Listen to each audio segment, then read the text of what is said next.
राधे कृष्ण, जय जय श्रीकृष्ण. आज मी तुम्हाला भगवद्गीतेतील अध्याय 14वा सांगणार आहे. गुणत्रय विभाग योग. भगवान श्रीकृष्ण म्हणाले, ज्ञानांतीलही अतिउत्तम ते परम ज्ञान मी तुला पुन्हा सांगतो की जे जाणल्याने सर्व मुनिजन या संसारातून मुक्त होऊन परमसिद्धी पावले आहेत. हे ज्ञान धारण करून माझ्या स्वरूपाला प्राप्त झालेले पुरुष सृष्टीच्या आरंभी पुन्हा जन्माला येत नाहीत आणि प्रलयकाळीही व्याकुळ होत नाहीत. हे भारता अर्थात भरतवंशी अर्जुना, माझी महद ब्रह्मारूप मूळ प्रकृती संपूर्ण भूतांची योनी म्हणजे गर्भधारणा करण्याचे स्थान आहे आणि मी त्या योनीच्या ठिकाणी चेतन समुदाय रूपी गर्भाची स्थापना करतो. त्या जड चेतन संयोगाने सर्व भूतांची उत्पत्ती होते. हे कौंतेया, नाना प्रकारच्या सर्व जातीत जितके शरीरधारी प्राणी उत्पन्न होतात त्या सर्वांचा गर्भ धारण करणारी माता प्रकृती आहे आणि बीज स्थापन करणारा पिता मी आहे. हे महाबाहो अर्जुना, सत्वगुण, रजोगुण आणि तमोगुण हे प्रकृतीपासून उत्पन्न झालेले तिन्ही गुण अविनाशी जीवात्म्याला शरीरात बांधून ठेवतात. हे निष्पाप अर्जुना, त्या तीन गुणांमधील सत्वगुण निर्मळ असल्याने प्रकाश उत्पन्न करणारा आणि विकाररहित आहे. तो सुखासंबंधीच्या आणि ज्ञानासंबंधीच्या अभिमानाने बांधतो. हे कौंतेया, रागरूप रजोगुण इच्छा आणि आसक्ती यांपासून उत्पन्न झालेला आहे असे समज. तो या जीवात्म्याला कर्माच्या आणि त्यांच्या फळाच्या संबंधाने बांधतो. हे भारता अर्थात भरतवंशी अर्जुना, सर्व देहाभिमानी पुरुषांना मोह पाडणारा तमोगुण अज्ञानापासून उत्पन्न झालेला आहे असे समज. तो या जीवात्म्याला प्रमाद, आळस आणि निद्रा यांनी बांधतो.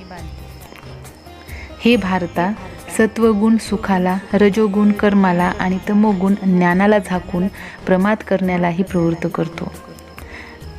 हे अर्जुना, रजोगुण तमोगुण यांना दडपून सत्वगुण वाढतो. सत्वगुण आणि तमोगुण यांना दडपून रजोगुण वाढतो. तसेच सत्वगुण आणि रजोगुण यांना दडपून तमोगुण वाढतो. ज्यावेळी या देहात तसेच अंतःकरणात व इंद्रियात चैतन्य आणि विवेक शक्ती उत्पन्न होते त्यावेळी असे समजावे की सत्वगुण वाढला आहे. हे भरतवर्षा, रजोगुण वाढल्यानंतर लोभ, प्रवृत्ती, स्वार्थाने प्रेरित होऊन फळांच्या इच्छेने कर्मांचा आरंभ, अशांती आणि विषय भोगांची लालसाही सर्व उत्पन्न होतात. हे करुनंदना अर्थात कुरुवंशी अर्जुना, तमोगुण वाढल्यावर अंतःकरण व इंद्रिये यात अंधार, कर्तव्य कर्मात प्रवृत्ती नसणे, व्यर्थ हालचाली आणि झोप इत्यादी अंतःकरणाला मोहित करणाऱ्या वृत्तीही सर्व उत्पन्न होतात.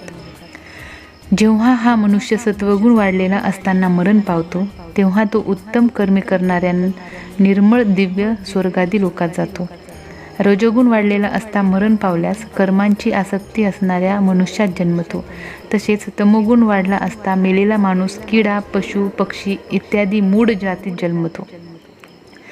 श्रेष्ठ कर्माचे सात्विक अर्थात सुख, ज्ञान आणि वैराग्य इत्यादी निर्मळ फळ सांगितले आहे.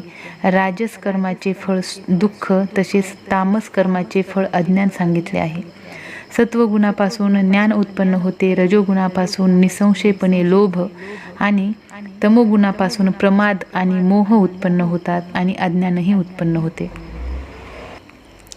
सत्वगुणात असलेले पुरुष स्वर्गादी उच्च लोकांना जातात. रजोगुणात असलेले पुरुष मध्य लोकात म्हणजेच मनुष्य लोकातच राहतात आणि तमोगुणाचे कार्य असलेल्या निद्रा, प्रमाद आणि आळस इत्यादीत रत असलेले तामसी पुरुष अधोगतीला अर्थात कीटक, पशु इत्यादी नीच जातीत तसेच नरकात जातात. ज्यावेळी दृष्टा तिन्ही गुणांशिवाय दुसरा कोणीही करता नाही असे पाहतो आणि तिन्ही गुणांच्या अत्यंत पलीकडे असणाऱ्या सच्चिदानंद घनस्वरूप मला परमात्म्याला तत्वता जाणतो त्यावेळी तो माझ्या स्वरूपाला प्राप्त होतो. हा पुरुष शरीराच्या उत्पत्तीला कारण असलेल्या या तिन्ही गुणांना उल्लंघून जन्म, मृत्यू, वार्धक्य आणि सर्व प्रकारच्या दुःखांपासून मुक्त होऊन परमानंदाला प्राप्त होतो. अर्जुन म्हणाला, या तिन्ही गुणांच्या पलीकडे गेलेला पुरुष कोणकोणत्या लक्षणांनी युक्त असतो आणि त्याचे आचरण कशा प्रकारचे असते? तसेच हे प्रभू, मनुष्य कोणत्या उपायाने या तीन गुणांच्याही पलीकडे जातो? भगवान श्रीकृष्ण म्हणाले, हे पांडवा अर्थात पांडुपुत्र अर्जुना, जो पुरुष सत्वगुणांचे कार्यरूप प्रकाश, रजोगुणाचे कार्यरूप प्रवृत्ती आणि तमोगुणाचे कार्यरूप मोह ही प्राप्त झाली असता त्यांचा विषाद मानत नाही आणि प्राप्त झाली नाही तरी त्यांची इच्छा करीत नाही, जो साक्षी रूप राहून गुणांकडून विचलित केला जाऊ शकत नाही आणि गुणच गुणांत वावरत राहतो आहेत असे समजून जो सच्चिदानंद घन परमात्म्यात एकरूप होऊन राहतो व त्या स्थितीपासून कधी ढळत नाही, जो पुरुष निरंतर आत्मभावात राहून सुख दुःख समान मानतो, माती दगड आणि सोने यांना सारखेच मानतो, ज्याला आवडती व नावडती गोष्ट सारखीच असते, जो ज्ञानी आहे आणि स्वतःची निंदा व स्तुती ज्याला समान वाटतात, जो मान व अपमान सारखेच मानतो, ज्याची मित्र व शत्रू या दोघांविषयीची समान वृत्ती असते, तसेच सर्व कार्यात ज्याला मी करणारा असा अभिमान नसतो त्याला गुणातीत म्हणतात.